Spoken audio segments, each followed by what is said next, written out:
Let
me pause this music real quick. What do you think of the music? Good, bad? I don't know. I just sit there kind of with the screen blank, and I don't know, sometimes it goes harder than expected, sometimes it's not that great. That one, I give it like maybe a 6 out of 10. Like definitely on the good side of what I'm looking for in an intro, but maybe not the best. Welcome to the show. This is KO Bets. My name is Bill. We got a crazy card to review, but before we go through that, if you wouldn't mind, subscribe to the channel. I am doing, as you can see, I guess it's up here. It kind of gets mirrored from your view. It's up here. We're at 25 subscribers. As soon as we get to 100, I'm gonna give away a UFC flow, or what are they called? UFC strike moment for free. I think we're gonna start with Chris Barnett. I was getting a little bit nervous because Dapper Labs had, well, I made a minor issue mistake where I created two accounts, and in a frenzy to get a UFC strike moment, I didn't use like my primary account, the account that I made for NBA Top Shot, and just, have to get them merged. So it's taken a little bit of time, but we can still do the giveaway.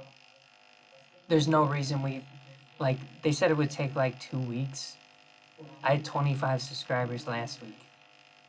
Are you fucking kidding me? We'll get there though. We'll push up the numbers. Big events like this, making money like we did last week, that's how we grow the channel, right? That's how we grow the channel. Before we get into this week's fights, I just want to say Ji Young Kim versus Priscilla Cochiera. What the fuck were the judges drinking? What were they smoking? That was the most absurd stat line for a fight I think I've ever seen. I was looking at Ronaldo. Um, let's look up that stat line though. Who was that? It was Ji Young Kim versus Priscilla. Okay, first of all,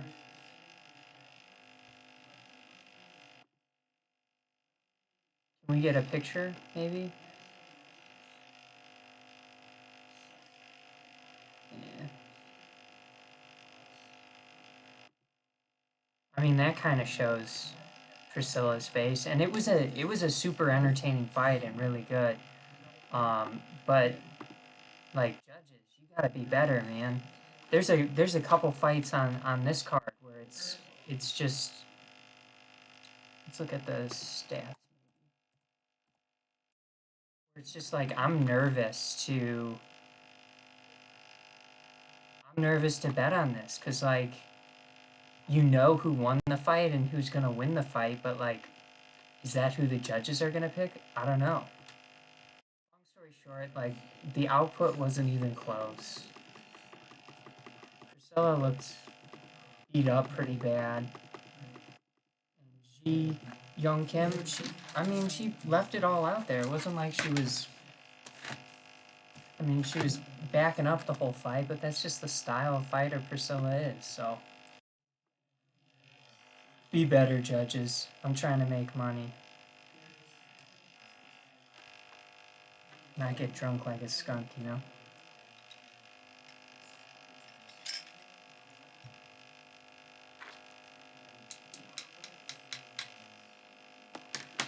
Gin and tonic. Let's get into the fights. First fight of the night, we've got Dustin Jacoby taking on Michael. Let me pull this up so I can read it on my screen, not my chicken scratch. Michael Oleksiejczuk.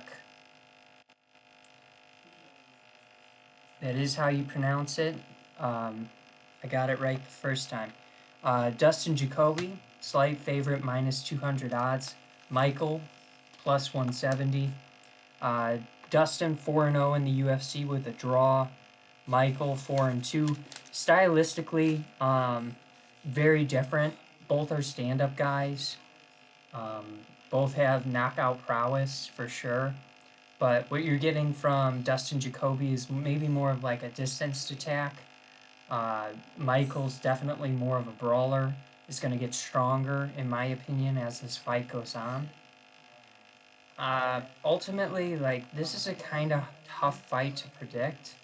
But if we're looking at historically how these fighters have won and lost, like, both have very high KO rates. So out of 16 of Michael's wins, 11 have been KOs.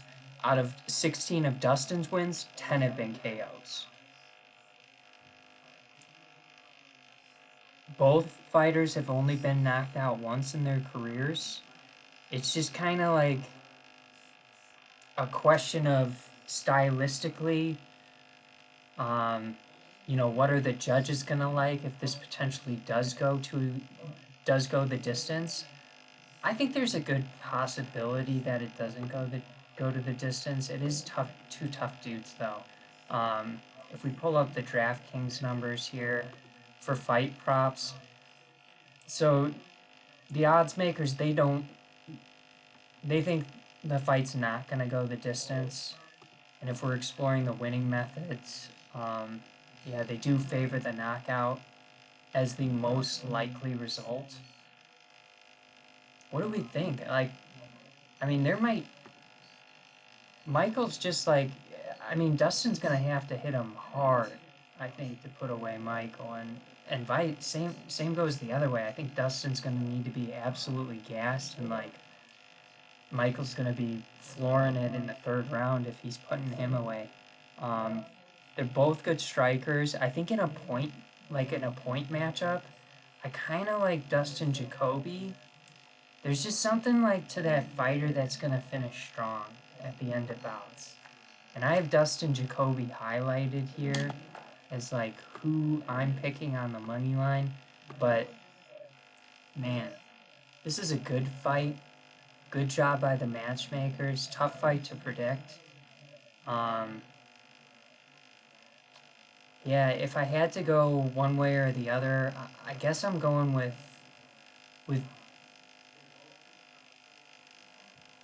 the distanced attack of Dustin. He's got the reach advantage. He's got the height advantage. I guess I'm going with Dustin Jacoby on the money line. The good news is, okay, the odds have changed a little bit. Dustin's now minus 180. I'm kind of wondering if you're best off, like,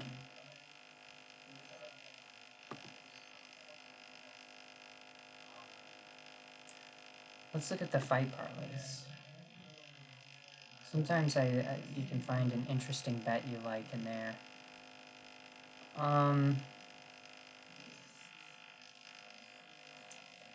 Actually, I think I was looking for more like over-under rounds kind of thing. So the over-under at 2.5 rounds.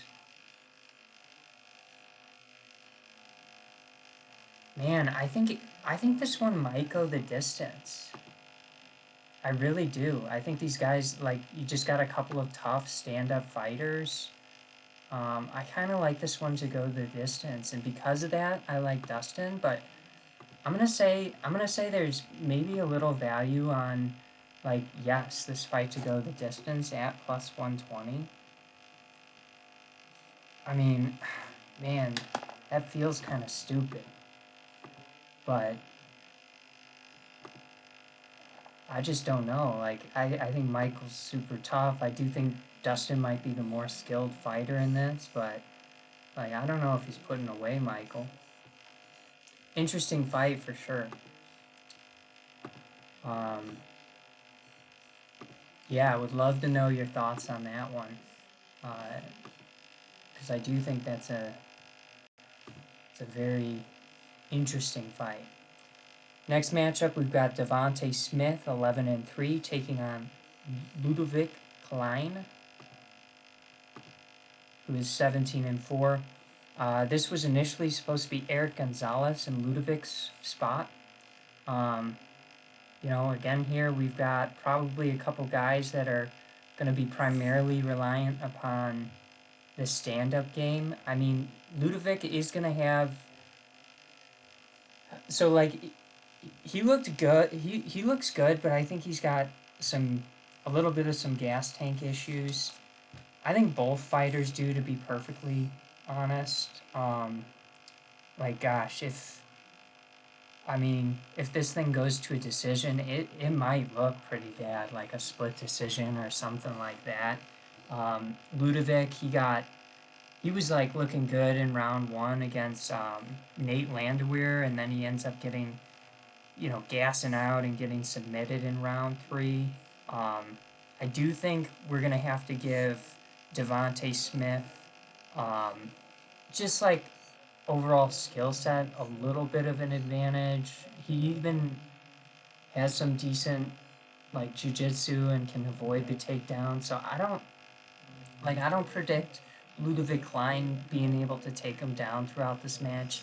Something that like stuck out to me is like I never like to see like fighters' output worse than their like what their face is taken in per minute. Like clearly Ludovic's got some defense issues. High KO prowess by Devontae Smith. 10 KOs out of his 11 wins. 1 submission win. He's got better output, better defense. I'm really liking Devontae Smith at minus 155. Ludovic, like, he could go out there and surprise me, but I'm really liking Devontae Smith at minus 155. If we're exploring odds, like, Ludovic only has 1 KO loss in his professional career, 2 submission losses, and 1 decision loss. But if we're looking at odds, let's see the fight props. Yeah, so they don't think the fight's going to go the distance at minus 225. Winning method, the Smith KO is a high favorite. And then for Ludovic Klein, it's the KO as well. Yeah, I think, like, so sometimes they'll have, like, wins in round 1 or 2, like Devontae Smith. I think maybe something like that I like at plus 175. Devontae, I don't know, 1.5 rounds, that's always scary. Even Derek Tai Tuivasa, like, that only had like 27 seconds left to hit under 1.5 rounds. That's just a little bit scary. I wonder what the fight line is at. Yeah, it's over under 1.5 rounds. I mean, that's tough. I mean, alternate under 2.5, that's more appealing. 1.5, I mean, that's tough. That's tough. I mean, if it gets into the third, I think it's safe to say this thing is going the distance, and both of these guys are just going to be super gassed. What did you type, Pats? It says message retracted. I do see stuff show up late. You know, we're on a little bit of a delay here, but man, just keep it respectful in the comments, please.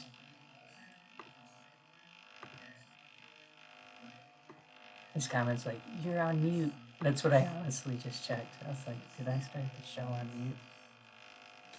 Alright, so we're gonna roll with Devontae Smith.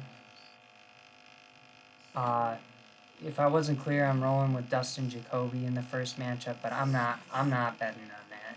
Fuck that. Honestly, you could make an argument. I mean, I might feel more compelled to bet Michaels just because of the line.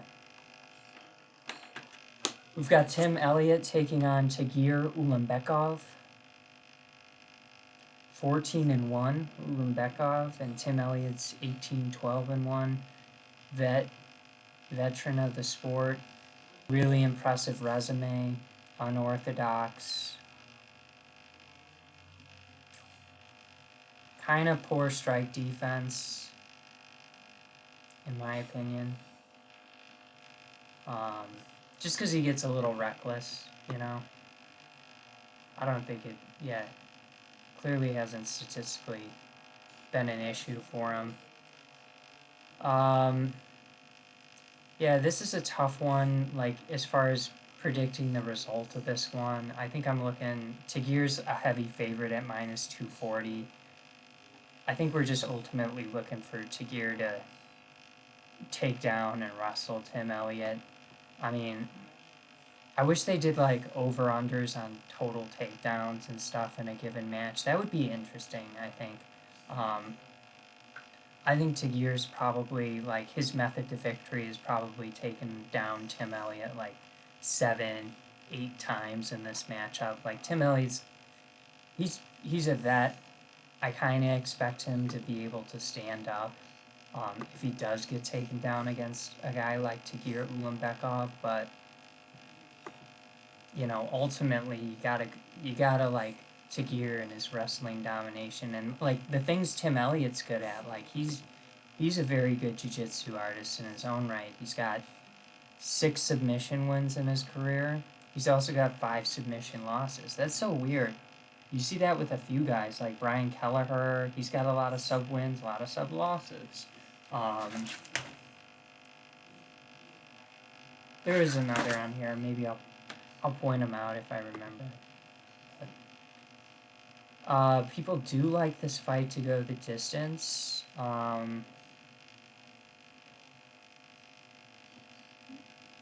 Yeah, I mean, if it's gonna be a wrestling match, like all Tim Elliott has to do is like avoid getting put in a spot where he's gonna get submitted from, you know. Yeah, ultimately, like I don't think this is gonna be like an R, like a round one win for Tagir. Um, that being said, I'm just looking at some of the, maybe there's value on like Tagir third or decision that's minus 110. That's interesting. Um,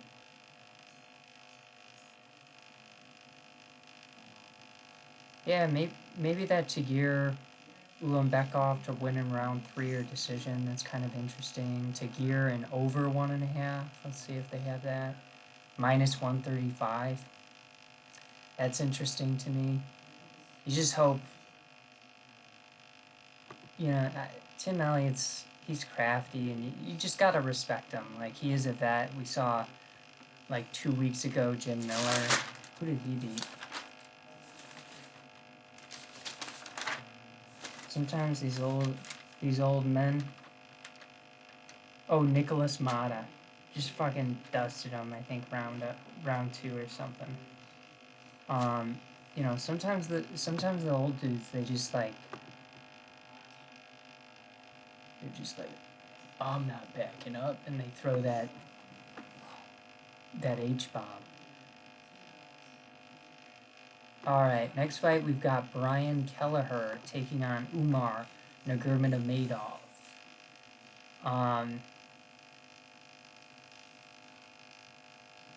yeah, I mean Umar is super good, very big favorite at minus 850 on this card. He's 1-0 only in the UFC. Um, just a really good prospect. Like,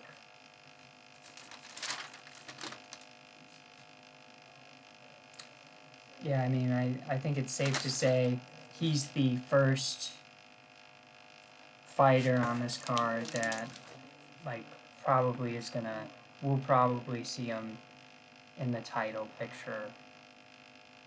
I mean, gosh, what is this, 145-pound division? He's gonna have to be more active for sure. But gosh, I can't help but think we're gonna see this guy fighting in titles. He's just like really low output you see on the feet there, but that's just one fight's worth of data.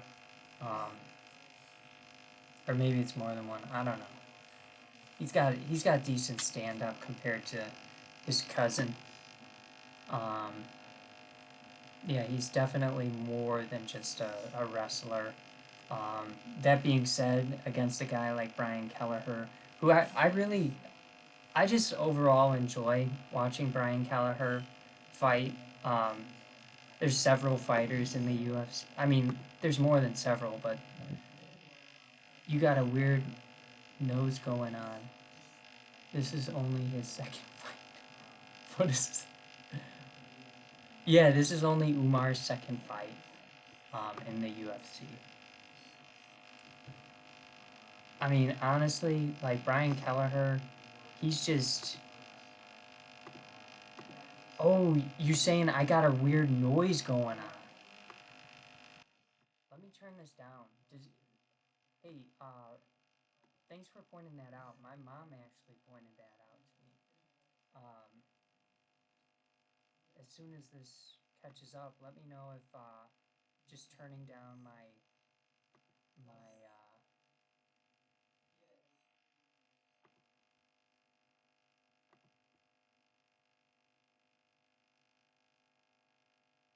let me know if turning down my thing helped at all.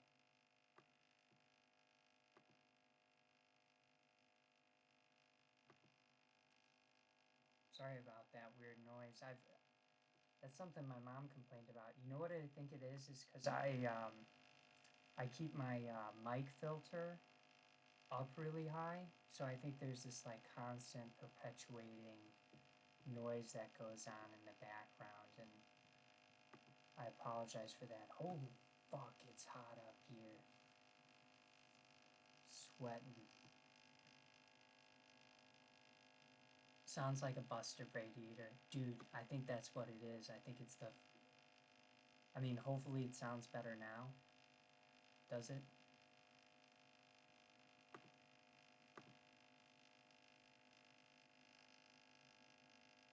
Come on, Ryan.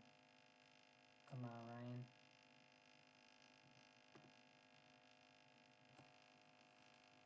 I'm working on it. I'm setting aside a little money so I can get a nicer setup, you know? Oh, here. Now he says can't hear you barely. Damn. I feel bad because there is, like, clearly some sort of... What if I change around the settings with my mic? I mean, it's gonna sound weird and different, but maybe it'll be a little bit better.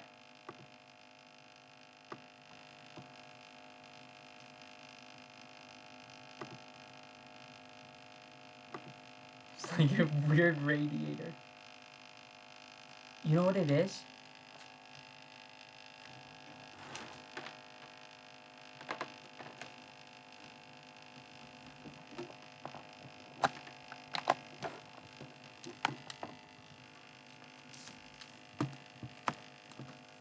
I'm pretty sure it's my computer, so I apologize.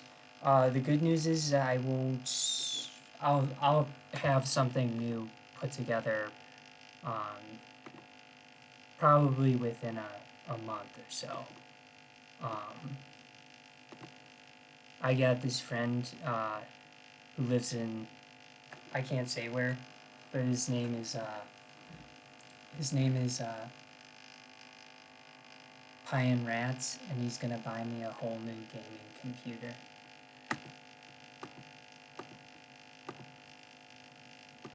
Alright, next fight we've got Brian Kelleher, Umar. We love Umar here, as I said. Looking at the lines, fight props.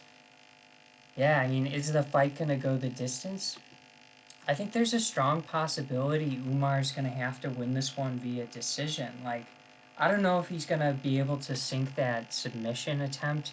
I mean, he's got to have at least one submission attempt, you would think, against Kelleher, but I don't know if he's gonna get it. Let's see. Umar, unanimous decision, plus 150. Interesting. If you like to live it dangerously, you could throw some money on Brian Kelleher to do something spectacular. Why not? Why not? So that concludes the pre-prelims. Now we're getting into the prelims. We've got Marina Moroz taking on Maria Agapova. This is a decent matchup. Marina is the underdog at plus 155 odds, 5-3 in the UFC.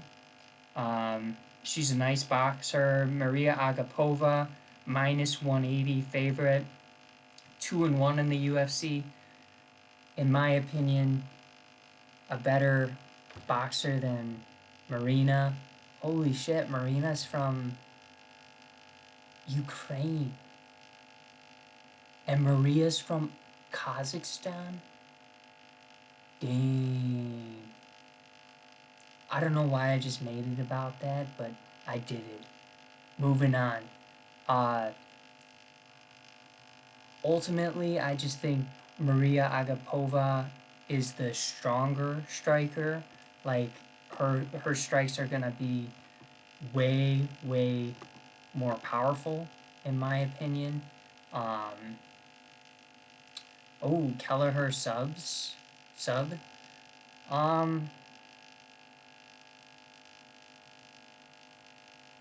Yeah, I mean, Kelleher does have 10 submission wins.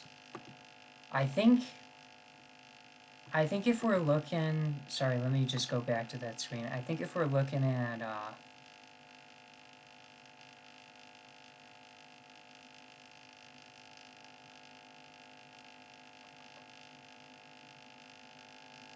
man... Kelleher just seems like more of a counter striker, so it seems like maybe he's gonna be moving back, and then moving back versus a wrestler is never good.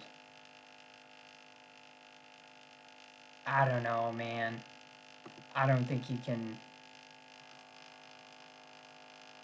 Dude, if Habib was... Like, how much younger is this guy than Habib? If Habib was wrestling grizzly bears as a youngin', this dude must have been wrestling robot grizzly bears. AI grizzly bears. You know?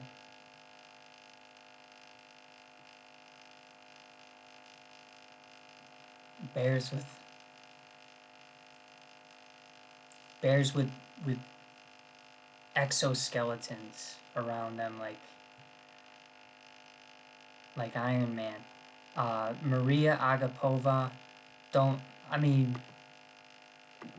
In short, I can't condone any bet on Brian Kelleher. I love the dude. He's one of those fighters I like watching, and it's weird because I think he just like... I look at him and he just surprises me, and he's super competitive and tough. And I think that's why I enjoy watching him fight. So I like Maria Agapova in this matchup. She can match the output. She's the stronger hitter, striker, in my opinion. More accurate for sure. No question about it. Don't anticipate this going to the mat at all. Really like Maria Agapova. You know, and I like I don't mind the odds even at minus 180. I really favor her. I'm sure the fight props say it's going to go the distance, yep. I do think maybe...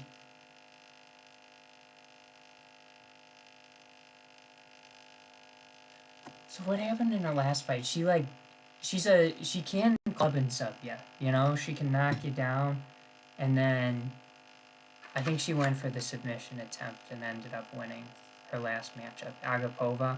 So, I don't know. But, like, to get into that position, it was the boxing that got her there. So, maybe not interested in choosing the method of victory.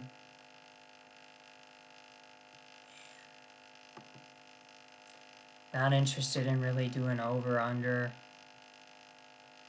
But I'm going to say, like, maybe a parlay I would like is the plus 130 round 3-er decision, something like that. I would also consider, like, throwing her minus 180 odds into a parlay.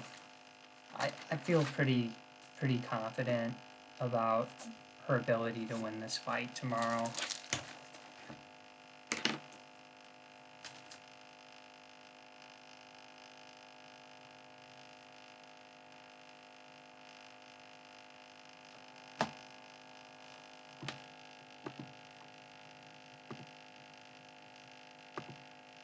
Next fight, we've got Nikolai Negramenov.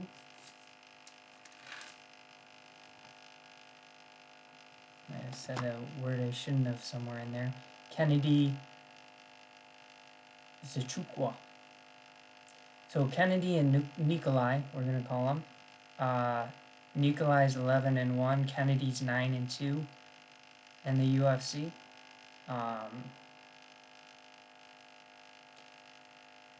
Yeah, it'd be perfectly... So, Nikolai 2-1 in the UFC, plus 120 underdog. Kennedy is minus 140. He's 3-2 in the UFC. I guess we could give the stand-up advantage to Kennedy in this fight. He's 6'6", 84-inch reach. You know, I guess 83-inch reach.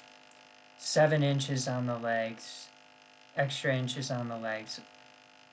I don't know what the hair adds to all this, but this dude is going to be way taller than Nikolai. And I think it's just going to be a matter of him staying off the ground in this matchup. If he's able to stay off the ground, keep this thing standing, he'll be good. His takedown defense thus far, 80%, not bad. Just not real confident on Kennedy. Like, I don't know. Just haven't really, like, maybe stays, like, does, how should I say, doesn't adjust well mid-fight. You know, we've seen him, I mean, he is 3-0 in decisions, so maybe that's not a great assessment or thing to say, but we've seen him get KO'd. We've seen him get submitted in his career. Nikolai's only loss was a decision loss. Yeah, so ultimately, I don't think Nikolai's going to knock out Kennedy in this matchup, but I think it's really important for Kennedy to keep this fight standing. I think if he gets wrestled, it's not going to be good. Odds makers don't think this fight is going the distance. They must like the KO, and that's what they like. They like the Kennedy KO. Yeah, I mean, 9 wins, 6 of them are KOs. Nikolai, again, you want to talk about output versus absorbed discrepancy, and then just look at that friggin' accuracy. It's bad, you know?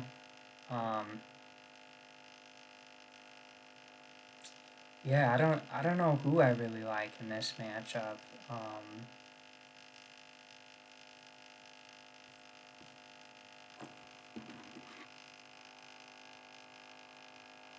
I mean, I kind of want to, like, I can imagine the Kennedy knockout, so I'm going to go, I guess, with Kennedy on the money line, but probably going to stay away from betting this one. If I do, yeah, maybe I'm looking for, like, some crazy, like, under the the fight parlays here. We've got Kennedy to win in...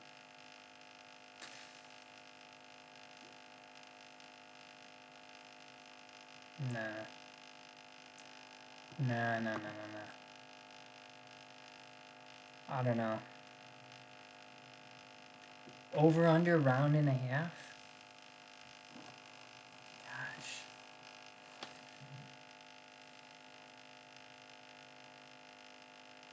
It's interesting. Let's see what some of the stats say. 7 of Kennedy's last 8 fights have failed to go the distance. Wow. Each of Kennedy's last 3 have ended via KO.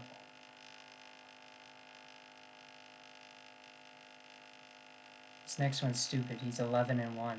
Nikolai has won 11 of his last 12 fights.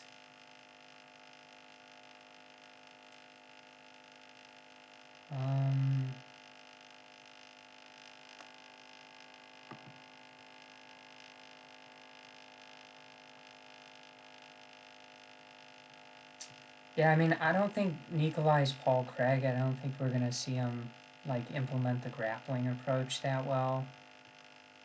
Man, yeah, I guess I'm feeling a little bit better about Kennedy, that prediction. I don't mind that.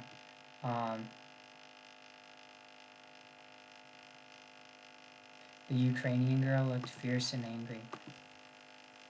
I mean, yeah, Marina, for sure. Maria, on the other hand, on the right side, look at that smirk. She looks kind of cocky. That's like a... It's like a Connor smirk. Next fight, we've got Marina Rodriguez taking on Yan Qian, whatever it is, Qiaonan. Yan is the slight underdog at plus 220. Marina Rodriguez is the favorite at minus 275. I've just been super impressed with Marina Rodriguez with her career thus far. She's only had one UFC loss in her career. She's on a 3-fight win streak. Um, 6 KOs. She's a pretty violent striker. Jan, on the other hand, another striker. Stylistically, Marina definitely more of that Muay Thai approach. So probably kick output is going to favor her. Jan is kickboxer though, so we could see some kicking there. I don't know. Sometimes I frickin' yeah, and look at the output. I already know what this like. This is one like I don't know if this goes to a decision. This is one that you have no idea. I think what the judges are gonna pick after watching like that Kim fight against Priscilla. Was that last week? Like, if this thing goes the distance, I mean, I think Marina's gonna land the more significant strikes, the more damaging strikes throughout this bout. But Jan is gonna have good output, and she's gonna be throwing a lot of shit, a lot of strikes. Um, I do think Marina is the better fighter. Really close fight is kind of what I'm thinking. This one goes to for the over under, and yeah, they're gonna like this one to go the distance, I'm sure. Yeah. So you could maybe pick the winning method if you wanted to do a decision by either fighter. Marina minus 105. Fight parlays.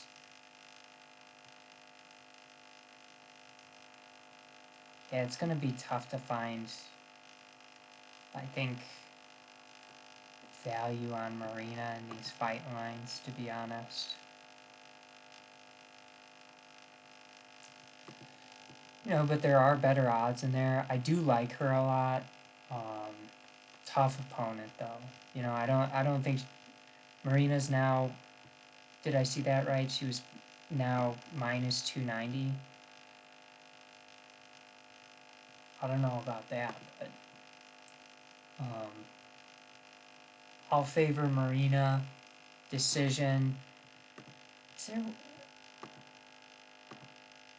maybe it's a fight prop? Split or majority decision, 400. Um, Maybe I could do winning method again here. Marina, split or majority decision, plus 600. And then you could put a little money on Jan also at plus 1200. Worst case scenario, you're walking away with what?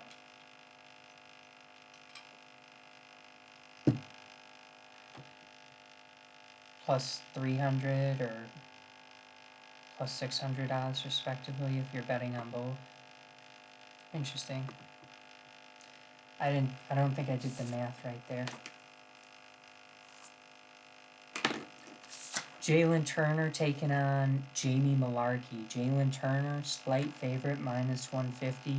Jamie Malarkey, underdog, plus 130. Yeah, I've been going back and forth on this one. Ultimately, like, Jamie Malarkey's super tough. I just think, like, the difference maker in this is, like, Jamie Malarkey's fighting Jalen Turner, who's going to have, like, decent grappling defense and decent jiu-jitsu, especially early in the fight. I do think the later this fight goes, maybe Jamie Malarkey, that favors Jamie Malarkey, but I think I'm going to go with, I've been back and forth. I was going to pick Jamie Malarkey. As we're just talking here, I think I like Jalen Turner. I think Malarkey's just too hittable. I think if he's not able to implement any sort of wrestling game plan against Jalen Turner, he's going to have a lot of issues. Jalen Turner's been pretty impressive thus far in the UFC. Yeah, give me Jalen Turner. Fight props. Don't think the fight's going the distance. Yeah, they probably like the Turner KO, which they do. Or submission, even. Yeah, I mean,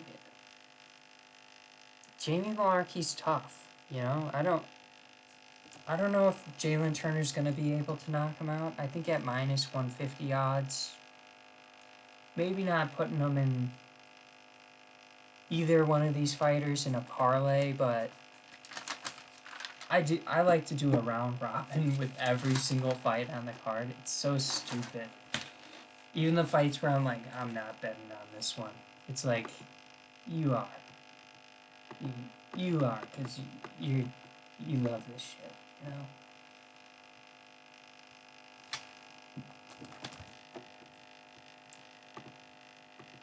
Now we're moving on to the main event. Man, the main event is, if I'm being honest, it's pretty fire. It's a pretty good main event. I think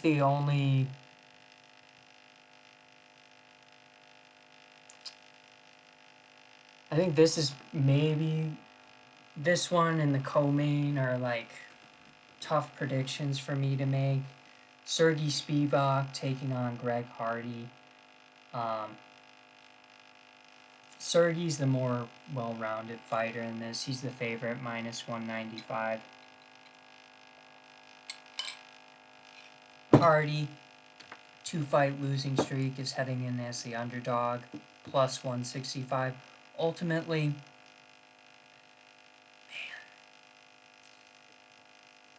no matter like how you look at it, like Hardy's dangerous, you know? And I kind of think like, yeah, if it's a decision, like there's 0 chance Hardy wins this fight. But like I kind of feel like almost how I do about like a Derek Lewis fight, betting on him. And you're just like, you know, against like Volkanovski, you're like, ugh, this is a bad idea betting on Derek. And then he gets the knockout in the 3rd. And it's like, man, this is a bad idea betting on Greg, but I'm going to do it. I like the underdog here, Greg Hardy. I think he is dangerous. I think he is explosive, fast twitch. You know, brings some things to the table that Sergey's probably seen in his life before. He does have wins versus Tai Tuivasa and Philippe. What's that guy's name? Carlos Philippe. You know, 2 guys with decent knockout prowess. In his professional career, he has suffered 2 KO losses. Yeah, on the money line though, I'm going with Greg Hardy. Ultimately, they gotta bang, right? They gotta be ready to throw down. Like, man,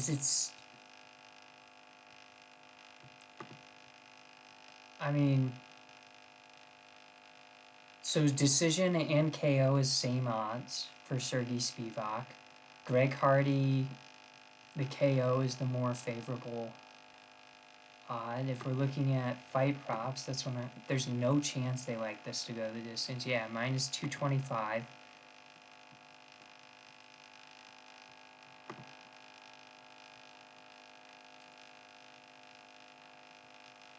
We could do like a round 1 KO plus 250.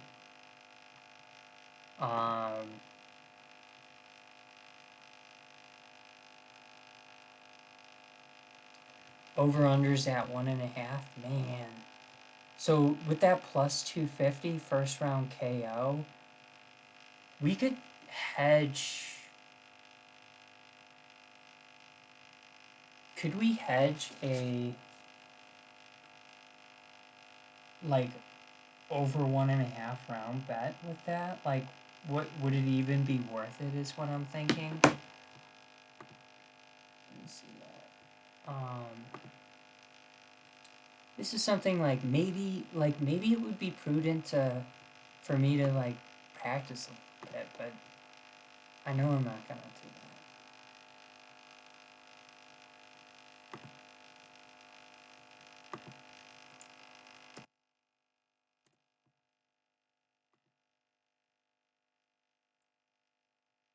So if we bet $10 there, we get back 16.89. Yeah,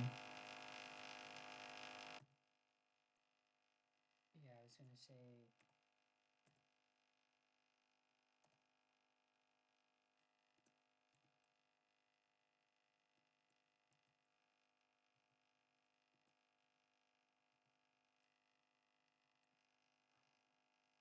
I mean, there you have it. So yeah, you can cover some sort of bet in this. I might explore doing something like that tomorrow. You know, what if it was like a knockout in like the first half of the second round? That would be absolutely brutal. But you know, you can find like creative ways to make money in the odds like this, where like, okay, you're betting 1483 total. Worst case scenario, you're getting paid out 1689. Um,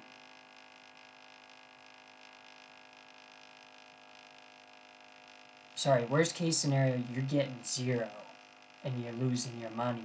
Best case scenario, you're getting 1689, but like the room for error and is much smaller, you know? So you can like, I mean, 1689 divided by 1483. I mean, you're making 14%. That's pretty good. That's pretty good. But I don't think it's what you're looking for, you know? That's not what I look for when I'm gambling. I'm just spitballing some ideas, some creative ideas here. If you're a more risk averse bettor. At this point though, no chance.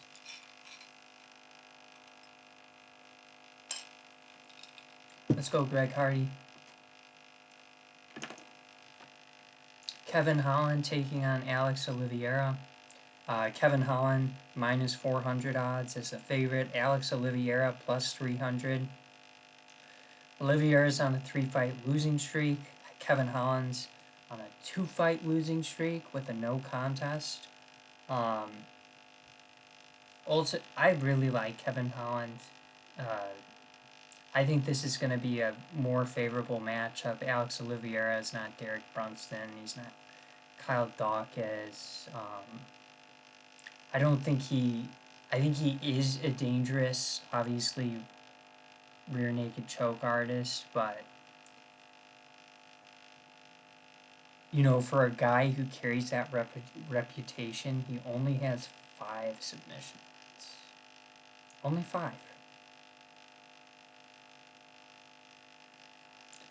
So maybe I kind of like Kevin Holland to dust this guy. He's not Derek Brunson. He's not Dawkins. I think Kevin Holland's going to look a lot better on the feet. I think Alex Oliveira, man, it just seems like every time I watch him in the latter rounds of the fight, he's just absolutely gassed. I don't think this fight's going the distance. Yeah, neither do the odds makers. I kind of think we're going to see this Kevin Holland KO at plus 110. The boy's, he's an entertainer. I mean, I love watching him fight. I'm going with Kevin Holland. And I think he can avoid the grappling in this matchup versus Oliveira. Oliveira might be shooting a bunch, and Kevin Holland definitely has to be like strong enough and ready to throw him, deflect him, and throw him off him if that's what Oliveira's game plan is. But yeah, let me get Kevin Holland. Heavy favorite at minus 400. I like the KO plus 110. I like the fight to maybe not go the distance too. So maybe Kevin Holland in the earlier rounds would be something I'd be exploring as well, but I think the KO is a pretty... I mean, Alex only has one KO loss. I don't know. Interesting fight, but I like Kevin Holland a lot. Moving on. We've got Edson Barbosa taking on Thug Nasty Bryce Mitchell.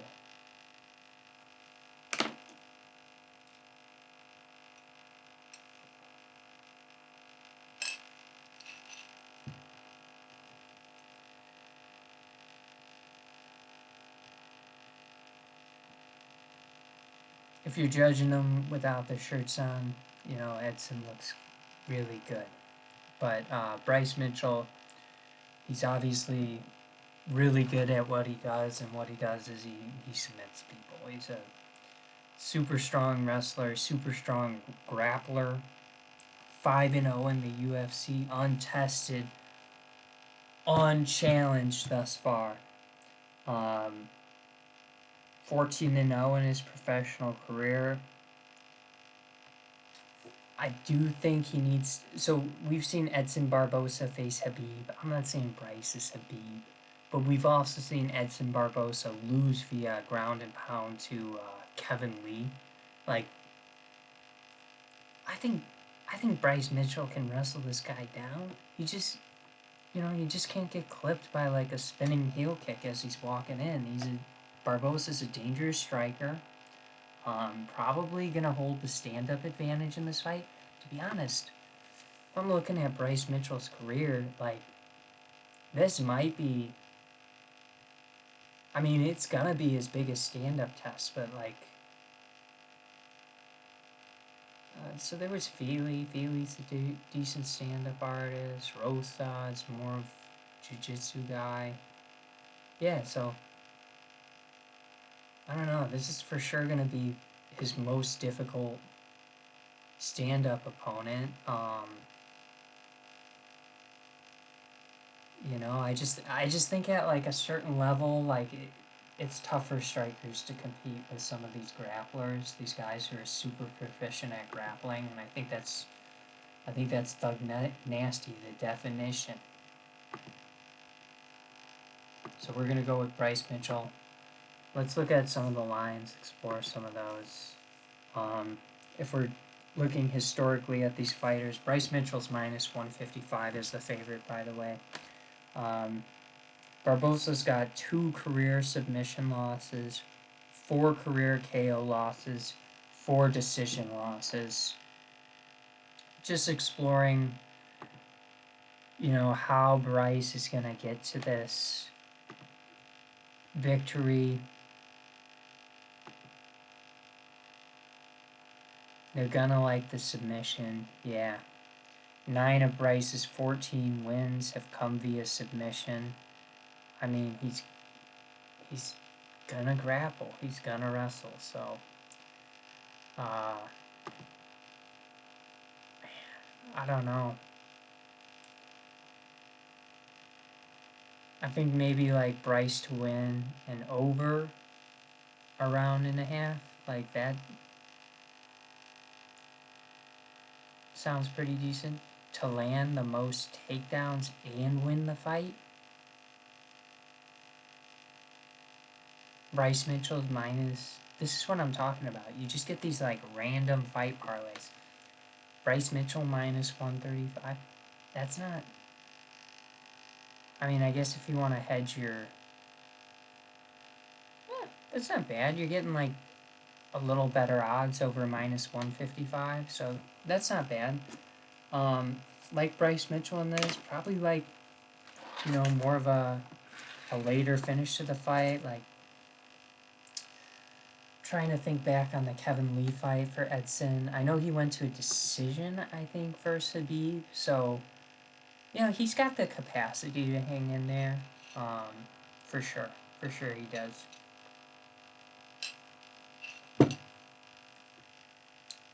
We've got Rafael dos Anjos taking on Renato Moicano. Man, I mean, Rafael is the favorite at minus 160. He was supposed to be fighting Rafael Viziev. Actually, I think Rafael Viziev. But now he's, Renato Moicano stepped in for this 160-pound fight. Catch weight.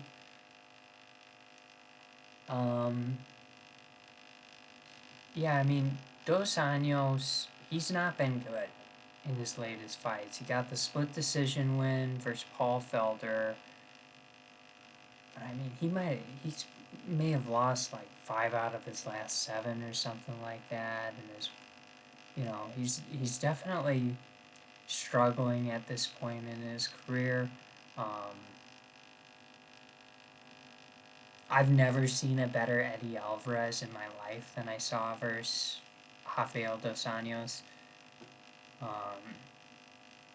I don't know.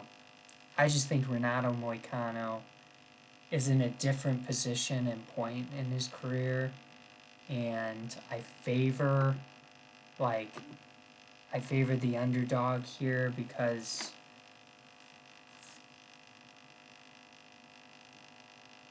I guess I think he's like maybe a better jiu-jitsu artist, and like I don't know if he's gonna hold the stand-up advantage, but he's gonna push the action. I don't think Rafael dos Anjos is really hurting anyone these days, and we saw against like Alex Hernandez in his last fight, like Renato Moicano he's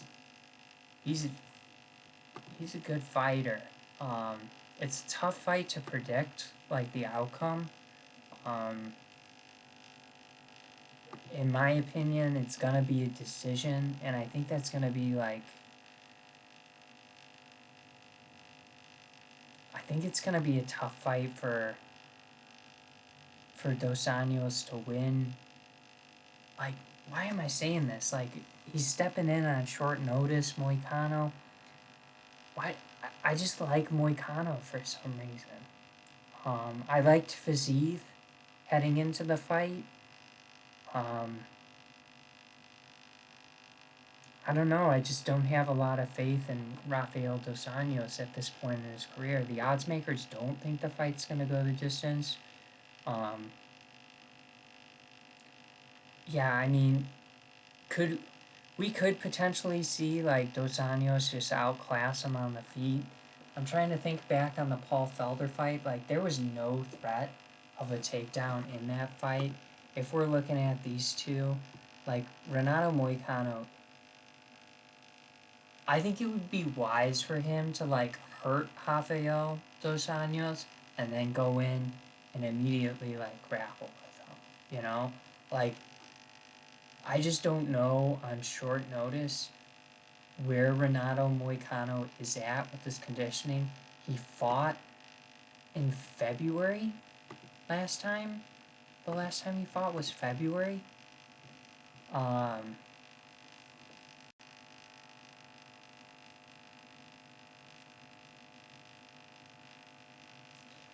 February 12th, so he's not like that far removed from what is that? Yeah, I mean 1, 2, 3. So he's 3 weeks removed from that. I just like I don't know, you lose like conditioning really fast.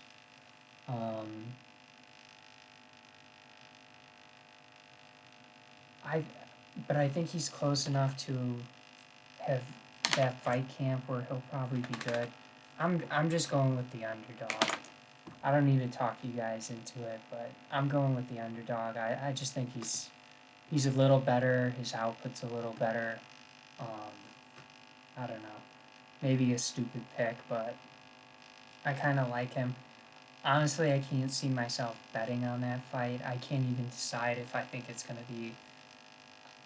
I mean, in my head, I just think it's going to be a decision just because I don't think Rafael's capable of putting away another guy in the UFC. Where's he at now in his rankings?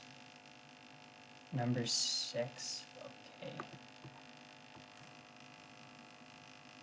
Yeah, I don't see him really putting anyone away in the top 15, and I know Renato's not ranked, but he's pretty good. He's pretty good.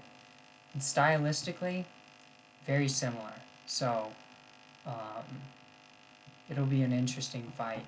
We've got, in the main event, we've got Colby Covington taking on Jorge Masvidal. What an incredible main event. Um, Man, I've enjoyed, how should I put this? I've enjoyed watching both of these fighters turn from like people that I wouldn't watch into, or I shouldn't say wouldn't watch, but fighters that I maybe didn't think were contender material, and like both of them have somehow fought for the belt twice. Um, Colby, in my mind, maybe a little more, um, like his resume in the UFC, maybe a little more deserving of those opportunities, but ultimately, like two really good fighters. Colby's gonna bring a terrific gas tank to the table, competitiveness, and I mean, ultimately, like what I'm kind of like, and I say this with the Diaz brothers, like they're triathletes, like if you're conditioned, you're gonna have a good chin, and I think that's Colby, and I think he's gonna get hurt by Jorge, like because Jorge's just kind of violent and hits really hard, and yeah, could Jorge knock him out? Sure, um, but like there's not gonna be any of that bush league shit where he like runs out the gate, flying knees him in the head. Like I guess it could happen, but it's just kind of like a. I don't think that's gonna necessarily show up in this fight. I think Colby's got to be very careful early in this against Jorge. He's gonna get hurt. I just think it's inevitable. He's gonna look bad after the first round. He's gonna look bad maybe after the second round. And then he's got to just like floor it, you know? Um, I do think Colby warrants favorite odds, minus 335 though. I don't know. I guess if I'm choosing a method of victory, I would say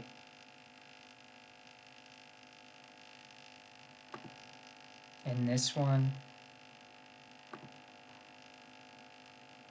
they do. So it seems like the odd makers think it's gonna go the distance. They think Colby's gonna win via decision. They like George via KO. Nothing too crazy. Baptized. Look at that. Jorge to win by KO in under 4.5 rounds. Nah. The over-under's at 4.5. Man. I mean, in George's career, he's only suffered 2 KO losses, 2 submission losses. I don't know if he's fought a grappler as talented as Colby Covington. I mean, I guess you could say Kamaru Usman, but stylistically a little bit different, obviously, as fighters. And that ended up being a decision loss for Jorge, where, Kamaru was implementing the grappling in that first exchange on Yaz Island. In the second fight, we obviously know what happened. He got KO'd. Colby, they had the doctor stoppage the first fight when he suffered a broken jaw, and then ended up fighting Kamara to a decision. I think the safe bet is probably like over. Man, I don't know. Just a little bit nervous about Jorge knocking them out, you know? I don't think that's going to happen. I think if I were to place a bet, it's going to be on Colby. It's going to be Colby, round 5 decision. You wish you could throw round 4 in there as well. You just never know what's going to happen. I think what I'm kind of looking for Colby to implement and do in this fight is something similar to what Colby did against Tyron Woodley. And that's not to say Jorge's the same fighter as Tyron Woodley, but you know, that was a beating. Like Tyron got his ass whooped and was exhausted by the 5th round. Eventually hurt his rib cage. Like, I think we're looking for like Colby to essentially just make Jorge give up in this. I do like Jorge. I think he is a good competitor in his own right. I think he's like a pretty... I think they're both pretty interesting individuals.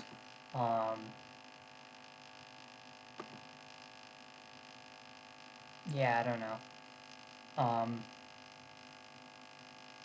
Jorge's done a lot in the sport. I think if he loses this fight to Colby, I don't know if there's a path for him to get back to,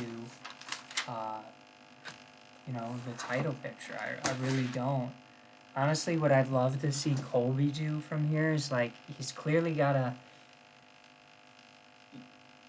It's like Hove says when he's, like, rapping on a track. Like, after he spits a bar, he's like, let that bitch breathe. You know, he's got to let the Kamara... You know, he's got to let Kamara face different people.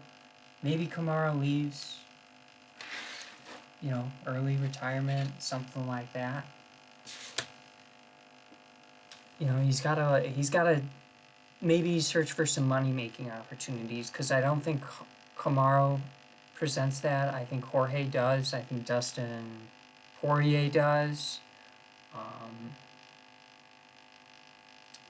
think, you know, depending on what happens with Gaethje in his next fight versus Oliveira, can you imagine if Gaethje ends up losing?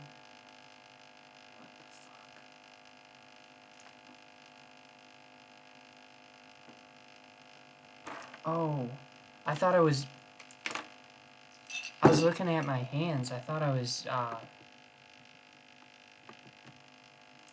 was bleeding all over this thing.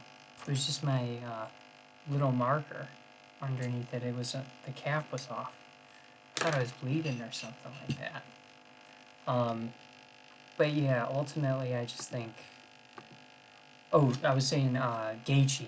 If he loses to Charles Oliveira,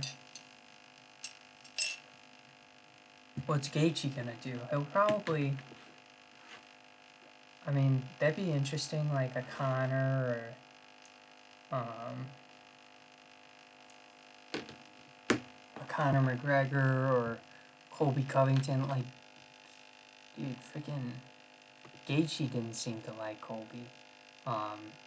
But Colby's just like, he's a tough competitor. He's a tough dude. You gotta respect what he does in the octagon, because he's gonna take you down.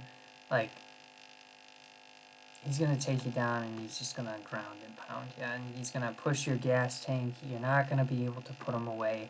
Like, the knockout versus Kamaru was kind of fluky.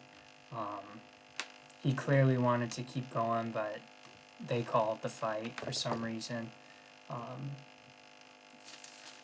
Yeah, it'll just be interesting to see the fallout from this fight. So as far as trending topics that I saw on Twitter, I saw a couple of interesting ones, so we can go ahead and exit some of our tabs here. So the first one, Grayson Allen is trending. If you don't know who Grayson Allen is, he's a former Duke player. Kind of dirty, if we're being honest. Kind of a dirty player. Bulls are playing them tonight. But Tristan Thompson, one of the new guys on the Bulls, like, Grayson Allen got suspended a game for breaking Alex Caruso's wrist. It was a cheap play. Um, it wasn't like it was dirty. There's no other way to put it. Um, Bulls are tied right now. Nice. 93-93 with the Bucks. That's pretty cool. But yeah, Grayson Allen. Fucking dickhead. I mean, it's one thing to like be competitive, but like to just be dirty, and that's what he is. Like, I don't know. I don't know. What do you feel about that? Like, if someone's gonna score a basket, like, on an open layup, like, do you make them, like, because I understand, like, the idea of getting a hard foul in. I understand, like, the idea of letting players know, hey, if you're gonna constantly drive the lane, you're gonna get hacked a little bit. But, like, to, like, undercut a player like he did with Alex Caruso on a wide open layup, it was clearly just like a frustration foul, and it resulted in the injury of Caruso. So fuck that guy. The next trending topic, Hertz cars. Car rental. Car rental.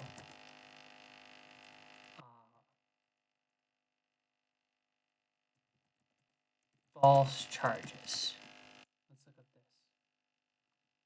There are over 200 people, customers of Hertz, over 200 that have been arrested. Why?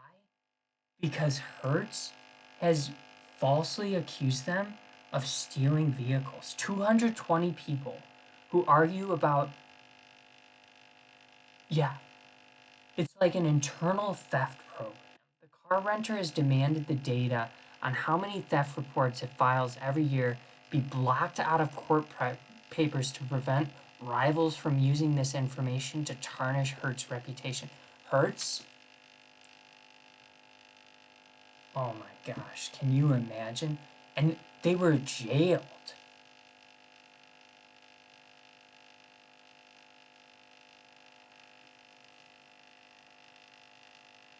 Wait 1 second.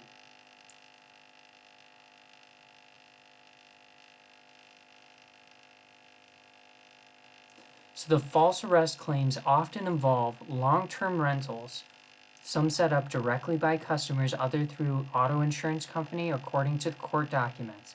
If something goes wrong with the new renewal payment, or if there's some other problem, Hertz may report the renter to the police saying the car has been stolen. Documents show. So if it's an internal issue, an error, like they were just reporting people as having stolen the car. This is absolutely crazy. I mean, I understand like you don't want to deal with it or whatever. Like if someone like is renting your car from you, a car from you and they don't return it and they're not paying the bill, like do you within 24 hours like report the car stolen? And I don't know. Like I don't know what the appropriate course of action is, but like to arrest 220 people, like I'm thinking about like I'm thinking about like Ryan, like he's been in the chat here. We went to Colorado together. I think we rented a car from Hertz. Like what if they just, and we racked up so many miles on that. What if like we got caught in a snowstorm and we're like a day late or whatever, you know? Like would they have arrested us, or would we have been put under like some sort of program? I don't know.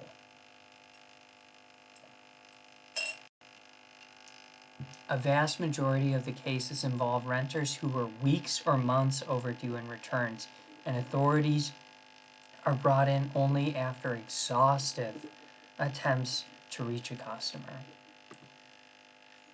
I don't know. I don't know. Kind of a crazy story, though. I mean, like, I don't, like, if it's weeks and months, that's one thing. But, like, the way it was being portrayed on Twitter was like they were just arresting people. I don't know what the fuck this means. Like, one case held at gunpoint just hours after paying for a rental. Like, maybe they got hijacked and, like, the article's a little confusing. In order to prove false arrest claims aren't isolated incidents, lawyers suing Hertz have collected data on how often the company files police reports against customers.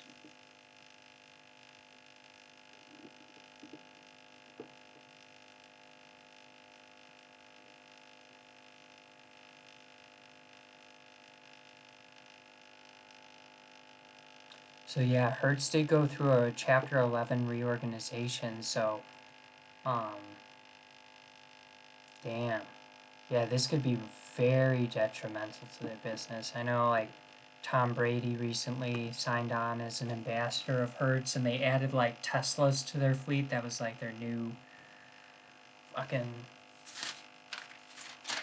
their new push or whatever that they were, their new angle in the rental game, but ultimately just a kind of crazy story. I appreciate everyone who tuned into the stream. For now, the streams are still going strong. I do have some personal news to announce. I did accept a new role with a new company, and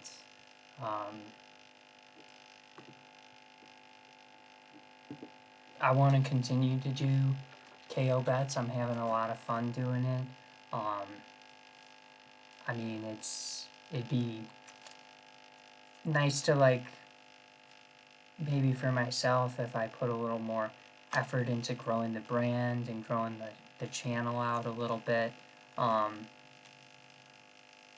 which I probably need to consider and need to do. But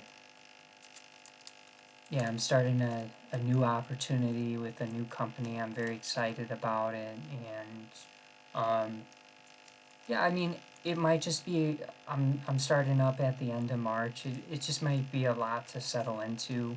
Um, a lot of research does go into making these, picks and predictions. I'm watching film on prospects of people who are making their debuts and trying to gauge how they look against other prospects and how they might look against someone else who's making their debut in the like. It's just, it is a lot of research and homework. Um, it's primarily my free time. Maybe I give up video games instead. I don't know. It's just kind of like one of those things I gotta weigh out. Probably video games should go next, I think. I just love them.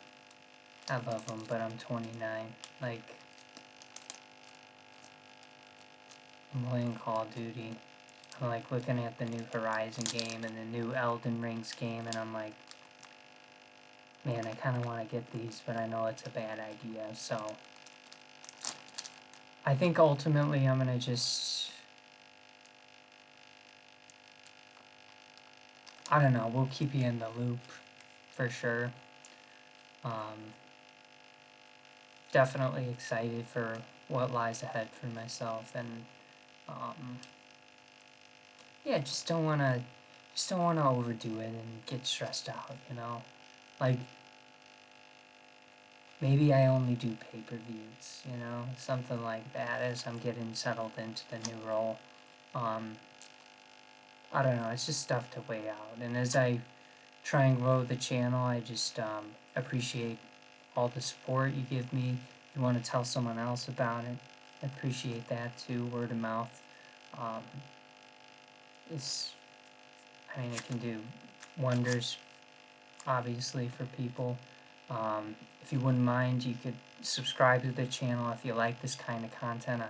I'll go live every Friday. That'll be the plan moving forward for now. And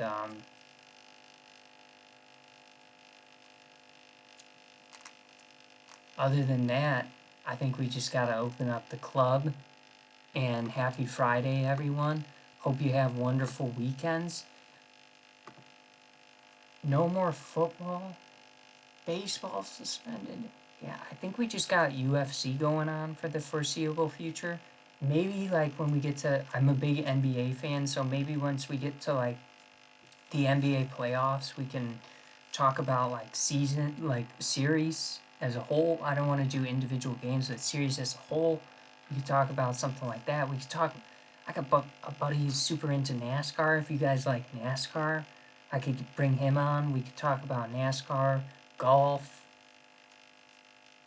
Just let me know what you're interested in the comments. Really appreciate all the support. Like I said, happy weekend. Open up the club.